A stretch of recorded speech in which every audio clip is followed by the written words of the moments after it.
Colorado College occupies the unceded ancestral territories of the Ute, Apache, Arapaho, Cheyenne, Kiowa, Comanche, and Pawnee nations.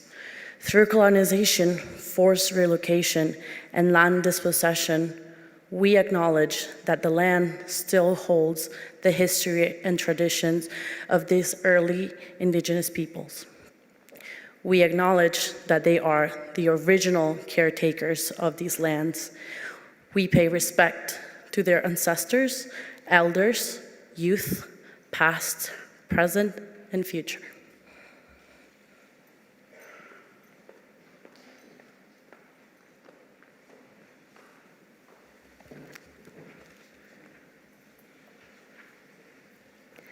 Gathering for baccalaureate, we take time set apart from other time to reflect on and be present to the college experience.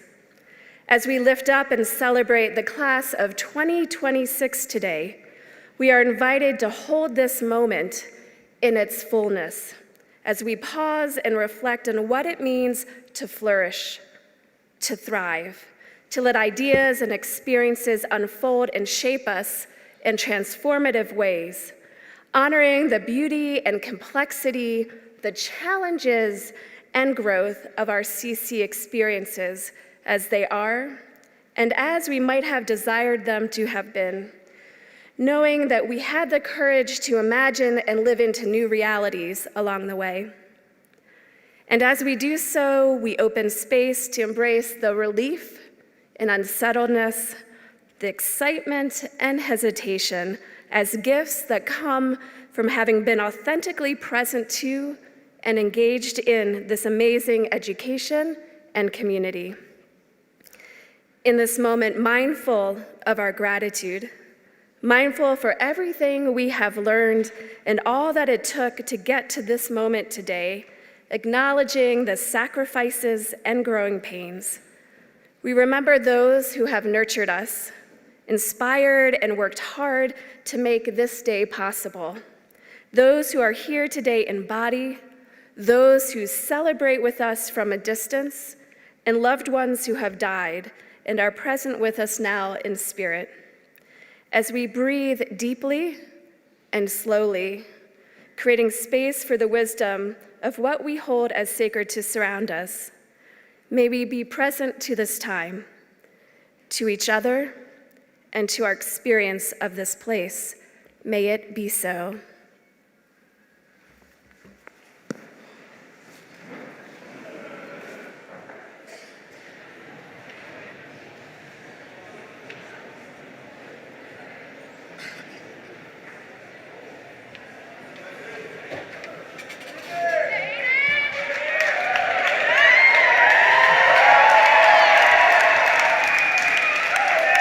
Hey everyone, I'm Aiden, and this is Jack, and we're going to be singing a song called Grow As We Go.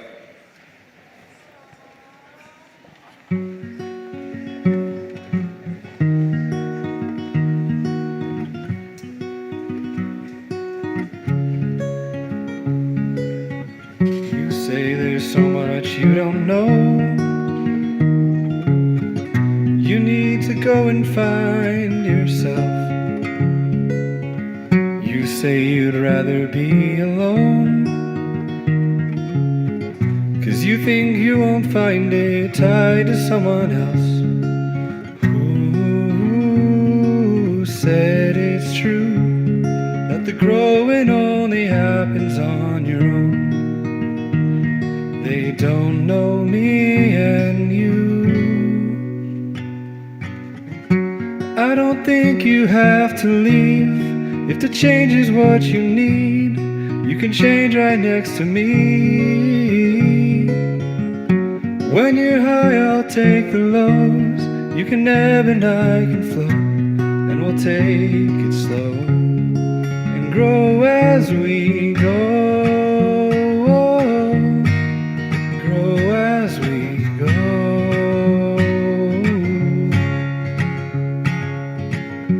You won't be the only one. I am unfinished, I've got so much left to learn. I don't know how this river runs, but I like the company through every twist and turn. Who said it's true that the growing only happens on your own? They don't know me and you. I don't think you have to leave, 'cause if change is what you need, you can change right next to me. When you're high, I'll take the lows. You can ebb and I can flow, and we'll take it slow and grow as we go. Grow as we go.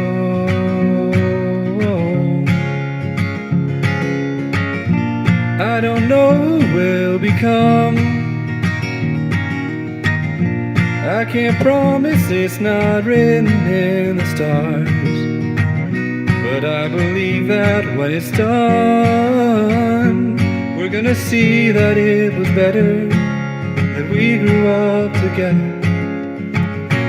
Tell me you don't wanna leave, 'cause if change is what you need, you could change right next to me. When you're high, I'll take the lows. You can ebb and I can flow, and we'll take it slow and grow as we go. Grow as we go. Grow as we go. Grow as we go.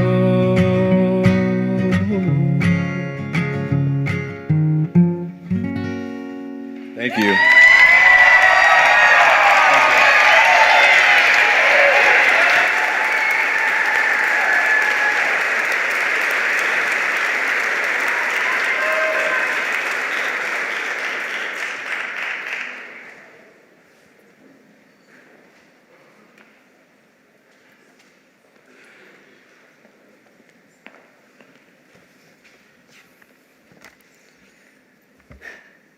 Good afternoon, everyone. It is an honor to be here to take a moment to reflect on my time at CC. My name is Ben Ruddock, and I use he, him pronouns. And if you can't yet tell from my accent, I'm from the UK. Don't be confused by my stole. I also represent my family from Jamaica in my blood and my heart. I completed a major in psychology and a minor in nonviolence. And in this reflection, I'm expressing my personal perspective and not speaking on behalf of the college.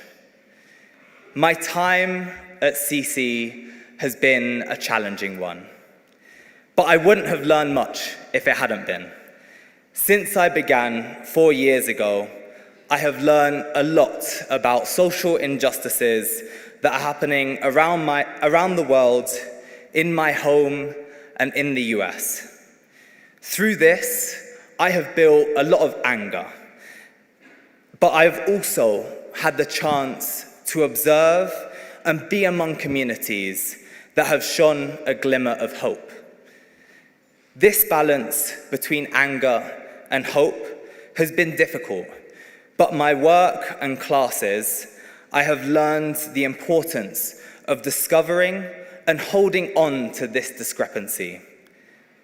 Over the past 4 years, I have worked as a peer educator, and many of you have sat through my workshops that I've hosted about understanding your own identity, recognizing your biases, and creating inclusive spaces for all around you. The sad part is that much of my work is rooted in the hate and disregard for people that we have seen in our communities and on our campus. This motivates me to continue educating myself and those around me.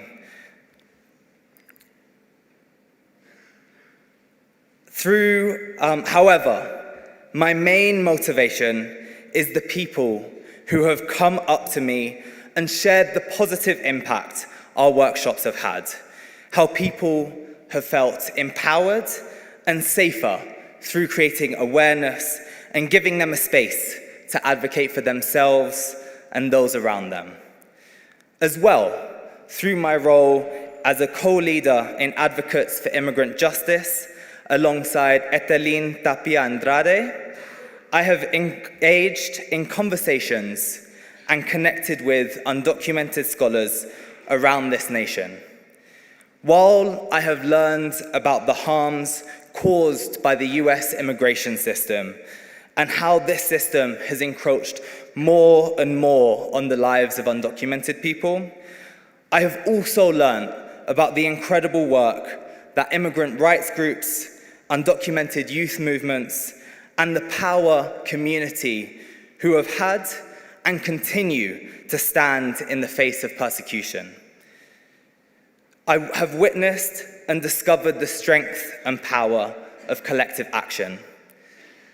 In my classes around nonviolence, I learned about the harms perpetuated by this country through Black freedom movements or the US war machine.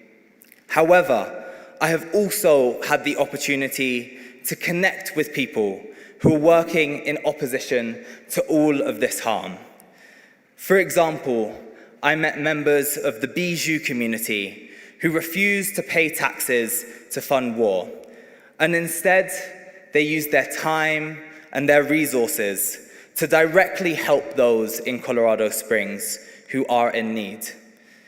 This has encouraged me to think about the ways that I can use civil disobedience and other nonviolent actions to lessen the daily harms I might be contributing to. Finally, as I was faced with the ongoing genocide of Palestinians, my anger rose towards the US, Israel, political leaders, and my own country. During this time, I mostly stood on the sidelines, fearful of the consequences of protesting. I applaud my peers, many of whom are here, who are leaders of Jewish Voices for Peace and Students for Justice in Palestine, who bore witness to the rights of Palestinians through protest and disruption. I was reminded that even in the face of injustice and suffering, we can unite to combat and transform these harms through voices and bodies. It is this balance between anger and hope that I have found myself in many times at my time at CC. And I strive to use this juggling act to drive me forward. I will use my anger against systems of oppression and my hope that transformation and abolition are possible. With this held close to my heart, I aspire to become a restorative justice advocate, to shift the culture around conflict, and to unify people for a better future for us all. Thank you all for your time. Peace and love.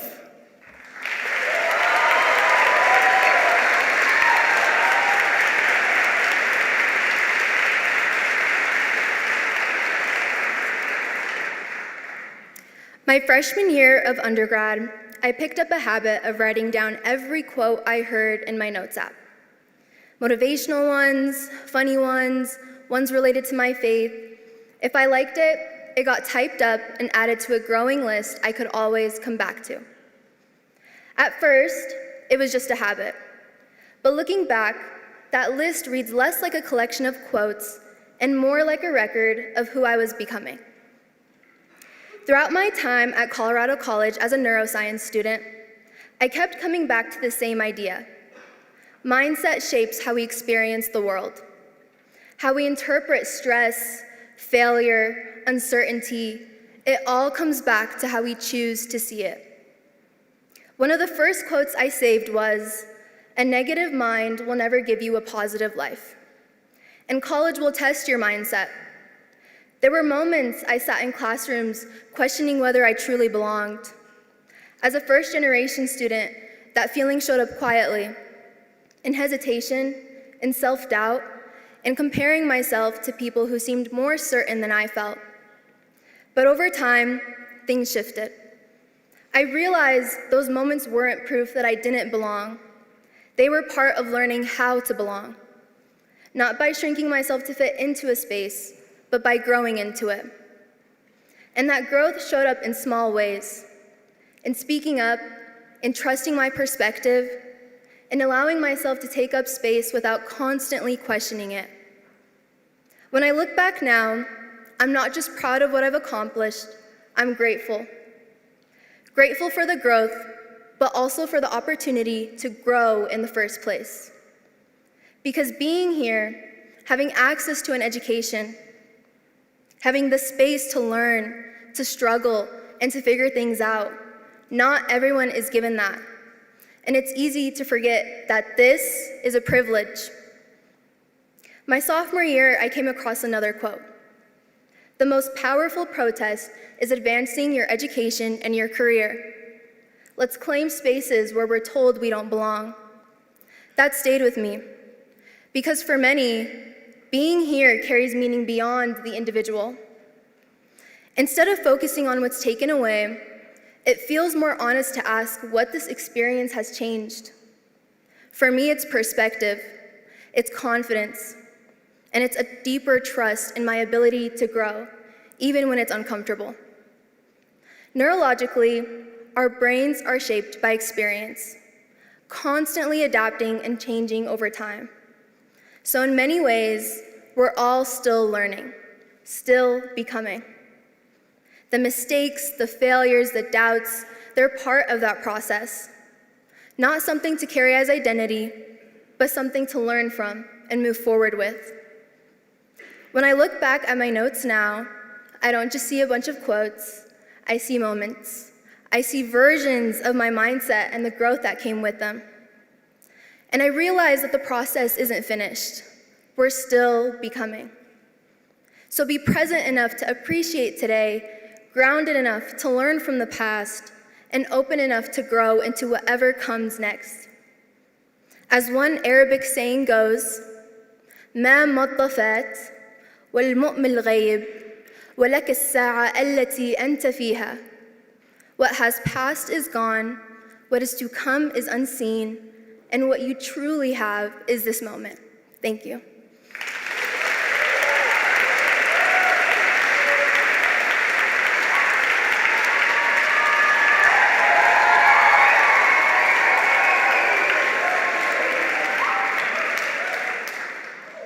Hello.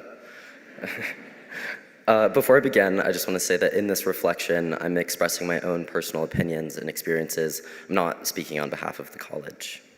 And for those of you that don't know, my name is Royce, and I've had the pleasure of serving as our student body president for the last year.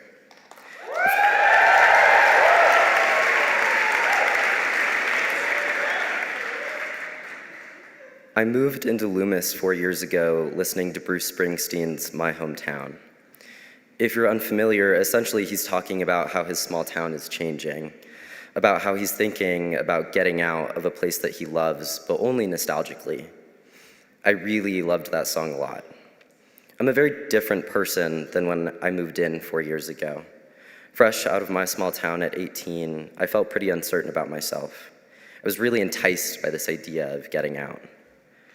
To do that, though, I needed a plan, and as my parents can attest, I'm a big plan guy. I literally have a list for everything. I had a lot of lists for college, which college I wanted to go to, where it needed to be, what I should do to get there. My planning itch didn't really go away when I got to CC. I moved in with a really strict vision for what I wanted my college experience to be. Double major, intern every summer, make lots of friends. Some of it happened, but some didn't. What I know now, though, is that the plan never actually existed. I mean, it existed for me to feel more comfortable, but the truth is that my time at CC would have been impossible to plan for. As it turns out, my plan was actually pretty limiting. I didn't plan on coming to CC. I didn't plan on running for student body president, and here I am. I think there's something about Colorado College that's driven me to deconstruct this need for a plan. When I asked other people and my professors what it is about CC that makes students less reliant on a traditional plan, they definitely had a lot of thoughts. Maybe it's the pace of the block plan, maybe it's something about being out west, maybe it's a work hard, play hard situation. There are a lot of things that make CC distinct. But for me, as I anticipate is the case for most of you, what's made me so much more excited to say yes to unexpected things are the people around me. What's made me so comfortable becoming this version of myself is all of you, because of your ability to engage the world so passionately. I'm a more positive person because of LRC. I like to think I'm funnier because of the time I spend with Grace Gassel and Aiden Katz. I'm more communicative because of Jeremy. I love Uber Eats because of Hillary. I've come to appreciate the art of good music because of Willa. I solve hard problems with Brianna, Amira, and Tor on student government. All of my mugs are made by Talia. My walls are adorned with Charlotte's art. Jim feeds my love of live music. Maybe the obvious message here would be that people make the place, and I think that's fine and good. It's definitely true. More than that, though, what I really mean to say is that I would not have become who I am today without all of you. Colorado College is so distinct because of each of you, because of our collective ability to engage with the world so passionately. I recently revisited Bruce Springsteen's My Hometown. I think a lot less about this idea of getting out, though. Now I just think about how much I've changed and how happy I am that I'm not 18. I love that time in my life nostalgically, kind of like Bruce Springsteen loves his hometown, but I'm more happy to be here. 22, living with my best friends in a bright pink and yellow house, very, very aware of my growth. Graduating, knowing that college was everything that I had planned for, and so, so much more. Whether it's something about the block plan or the West, I really don't know, nor do I necessarily care. I do know that I'm glad to be here and to have done this with all of you. I'm grateful to listen to old songs and know that I'm different than I was when I first discovered them. It's been an honor to be your president, sincerely. Thank you.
please hear and reflect on these words from Buddhist priest and activist Thich Nhat Hanh.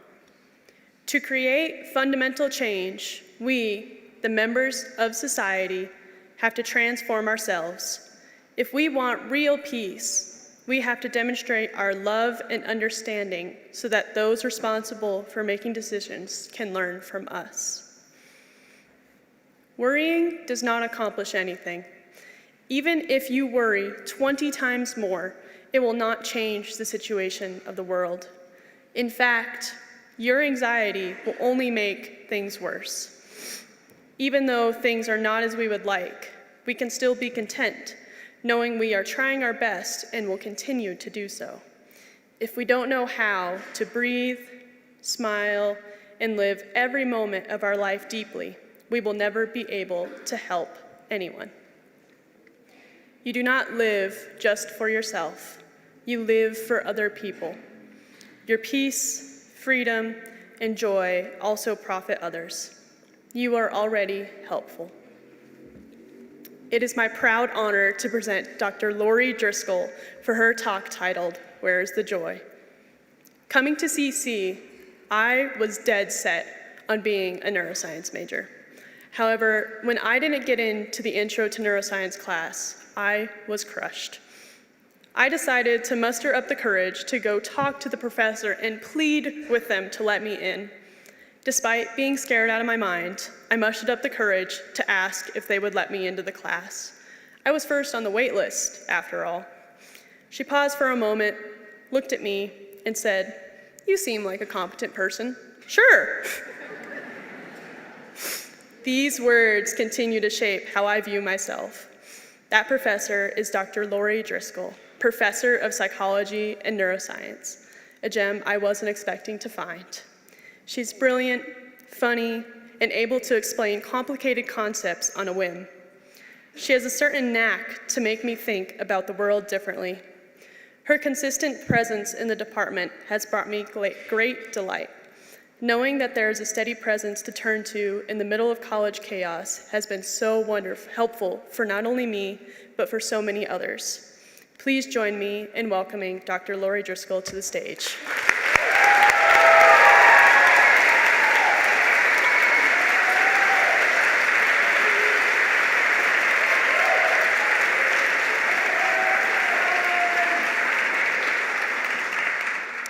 Welcome, everyone, graduates, family, and friends.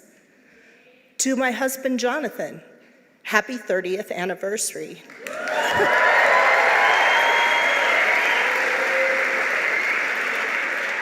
30 years ago this month, we were married on this very spot.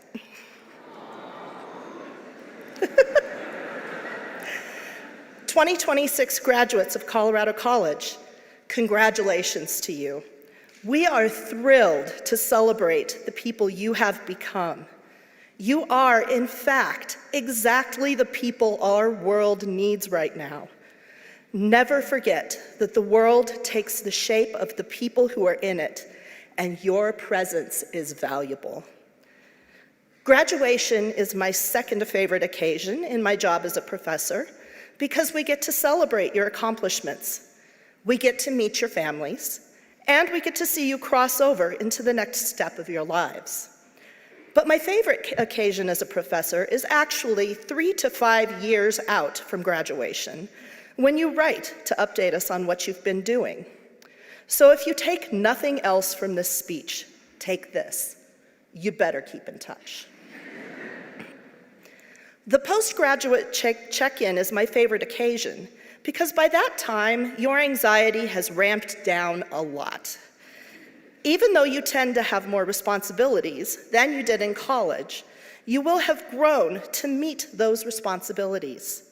Spoiler alert, you will always meet those responsibilities, and you will grow to meet the challenges of your next step. Trust me, I've seen the ending of this story hundreds of times. I've decided to use my platform today to pull together a little neuroscience and a little Buddhist wisdom, as per the quotes Emily just read you. Maybe my perspectives can provide a little hope for your emergence into a turbulent world. In times like these, when it feels like we're living on a Titanic that is rapidly going bow up, our liberal arts education can give us the tools to build a good raft. Or at least it can help us identify a chunk of debris with sufficient buoyancy. As CC graduates, over the past several years, you have demonstrated your brilliance. However, many of you have also demonstrated that you are experts at stressing yourselves out. The stress, anxiety, and dread wear you down, burn you out, and rob you of your joy. We see you, and we empathize because we often do the same thing to ourselves. In fact, our entire society is burned out, angry and lonely, as you may have noticed. What has happened to joy? Please indulge a quick neuroscience lesson. The human brain is extraordinary. With 86 million neurons and more than 100 trillion connections between these neurons, it is capable of sensing and perceiving endless information from the world and generating complex ideas and movements. At the pinnacle of this sophisticated processing system is your prefrontal cortex. This part of your brain can turn a simple perception into a complex idea, completely interdependent from what is happening in the outside world. We use our prefrontal cortex to decide how to respond to particular situations by playing out the outcomes of our actions. We can also construct futures that do not yet exist, including futures in which humanity rejects bigotry, greed, and violence in favor of community, respect, and justice. However, the elaborate networks of our prefrontal cortex can also ruminate, creating anxiety, resentment, frustration, and despair. We get stuck in these ruminations when we are tired and stressed. We use our prefrontal cortex to imagine the worst possible outcomes for the future. We use it to make our own assumptions about other people's intentions, which triggers our subcortical threat networks and makes us defensive and angry. We use it to set ourselves up for frustration if we do not get what we think we deserve. I do not have to tell you that it is exhausting. If we look at our machinations on a societal level, it is no wonder that everyone dislikes themselves and everyone else so much. If we can make misery, then why can't we just make joy? Why do we struggle so hard to enjoy our classes, our jobs, our relationships, our world? Unfortunately, we can't ruminate ourselves into happiness. Trust me, I've had 54 years to try, and I've given it my all. Herein lies the rub. Joy is not a product of prefrontal machinations. It is the default. Joy has been here all along. All we need to do is pause and make space for it. Here's some advice for making space. When you notice that you are creating anxiety, resentment, despair, take a moment to identify what you have created and give it a label. Look at that. I made that anxiety. I made that rage. Your ruminations are not you. They are something that you made. Let them exist, don't judge them, but separate them from yourself. Then reset. Even when you are surrounded by trouble, if you stop for a moment and notice the spaces between the trouble, the joy is there. As Thich Nhat Hanh said, breathe, smile, and live deeply. It may seem weird to some of you, but I also strongly recommend relearning wonder. Treasures surround us. You just need to notice and relish them for a moment. For example, how amazing is the warmth of your own body, or the sunlight as it plays on waving leaves? the way the muscles in the face of a loved one move when they're excited about something, the beauty of doing or saying a small thing that makes another person's day better. All of these treasures deserve your attention at least as much as any infuriating headline does. If you find yourself ruminating, disengage and pick a simple treasure to focus on with wonder. There is also joy in gratitude. Gratitude is what happens when you stop comparing yourself with others, when you stop comparing who you are with who you think you should be, and when you stop comparing what you have with what you think you should have. Nothing good comes from setting expectations of yourself or others that will devastate you if they are not met. Life will knock you down sometimes. Allow yourself to grieve what is lost. But if it is truly lost, you must also prepare to let it go. You are still alive, which means you still have opportunities, and you have a vessel to commandeer. Reset, breathe, and take the next step. Gratitude comes when you appreciate the journey, even if the journey is difficult and you cannot see the end. Work hard and stretch yourself, because joy comes from seeing yourself change. Your brain grows and refines new connections as you learn and strive. This is called neuroplasticity. And surprise, you're at the peak of it right now. It is important to learn that you have control over your growth as a person. Always take advantage of the opportunity to grow. I'd like to give a shout out to the students who took the neuroscience course, regardless of how you performed in it. You worked very hard for longer than you thought you could. After the class was over, you realized that you could learn new things so much more easily than you could before. You built that power yourself. Be grateful to yourself for putting that investment in you. Finally, and most importantly, there is joy in community. One of the things I love the most about hearing your stories a few years out from graduation is that many of you have found joy in making other lives better, and you build community. Community is what this world needs more than anything right now. Humanity has broken into billions of isolated pieces, and we have forgotten that joy comes from living for other people. Well, community begins with one person. I urge you to be the person who reaches out to one other person. It can be awkward or scary, but you have to do it, folks. Think of the people of Minneapolis-St. Paul who went grocery shopping for their neighbors who could not go outside because ICE agents may seize them. Or the parents who picked up their neighbors' children from school and formed physical barriers so that the exiting children would be protected from being seized. If it is time to fight, do so by joining hands.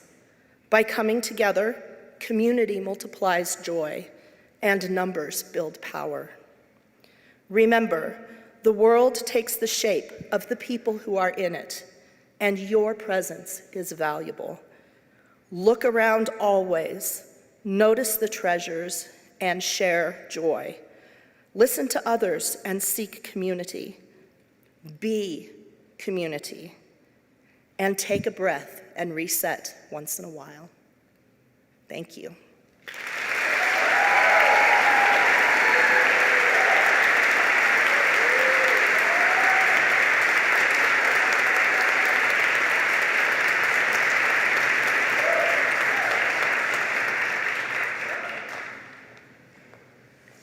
Hello, everyone. My name is Alicia Chavez, and for the last 4 years, I have had the privilege of being able to take lessons here in the CC Music Department with our Grammy-nominated jazz instructor, Steve Barda. And today, I have selected to play a jazz piece for you because I think it is most commemorative of my experience here, since that is something that I only learned because I was here. I selected the piece Autumn in New York because to me, it represents a dream of where I want to go and where I want to be. So I invite you to enjoy and to dream with me. Thank you.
In a moment, we're going to ask everyone to take a deep breath in together.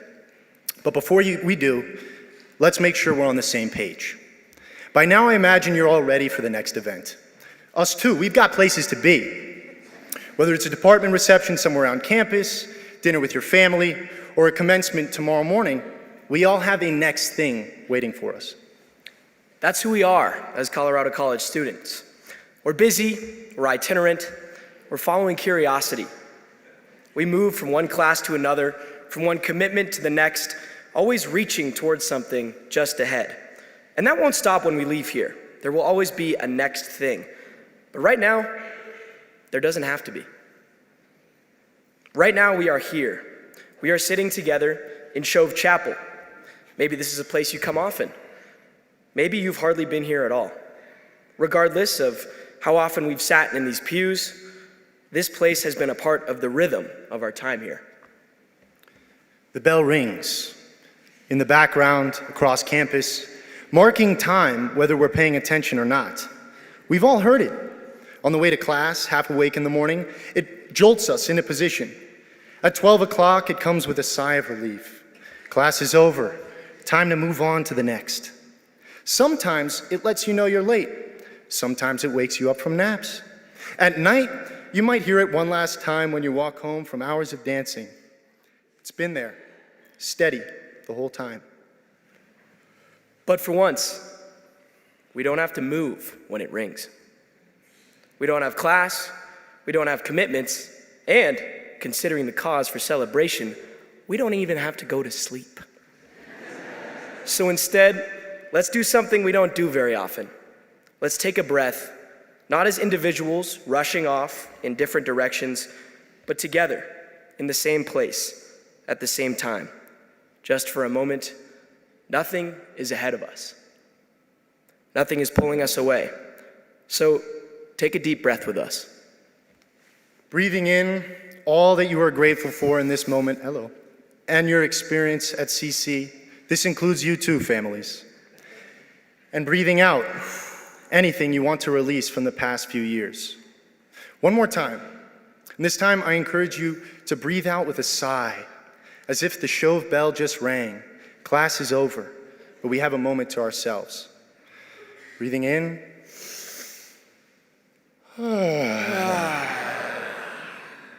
Thank you. Thank you.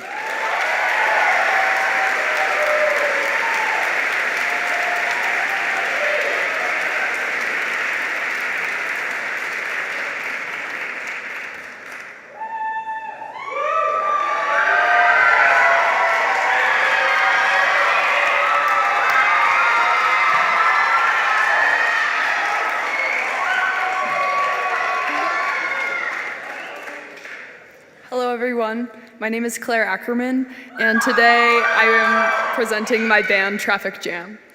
This is Eleanor on the fiddle, Nora on the mandolin, Felix on the bass, Asa on the banjo, Christine on the guitar and vocals, and Zoe on the guitar and vocals. And today we will be playing Heaven Sent by the Steel Drivers.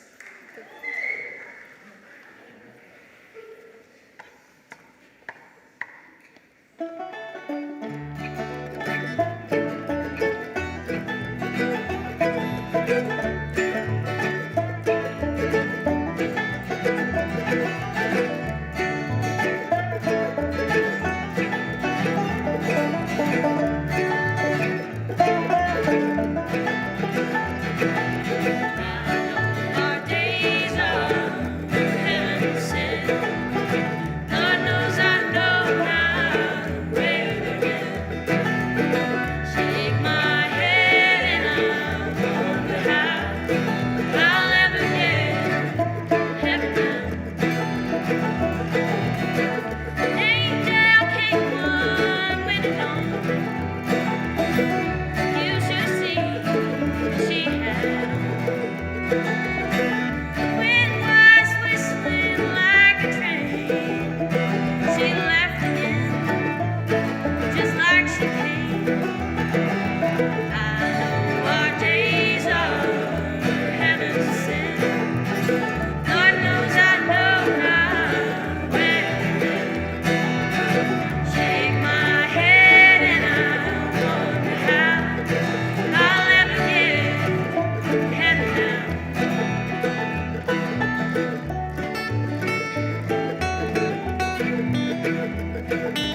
Hi, everyone.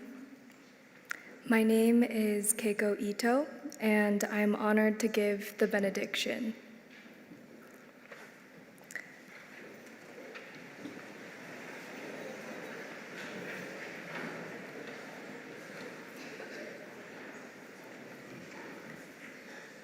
Class of 2026. Today, we've seen classmates, friends, and family gather to honor where we've been and where we will go. During our time at CC, we've all found our own pockets of campus, our own rhythms, our own pathways. And after tomorrow, we'll scatter across different corners of the country and the world. But one thing we have in common is that in these last days here, the world we have created will slowly fade into memory, allowing us to notice what remains and what moves forward with us. May we carry the seeds that matter most to us into the next chapters of our lives. May we learn how to embrace our role in this complex, entangled world. May we remember that the futures we build are not done so alone. May we have the courage, conviction, and capacity to create them with community. May we lean into the mystery of our lives and live them out fully. May we give and receive all of the love that we need. May we express gratitude for everything that has shaped us and will shape us. And finally, may we honor the time that we spent together here. Congratulations, class of 2026.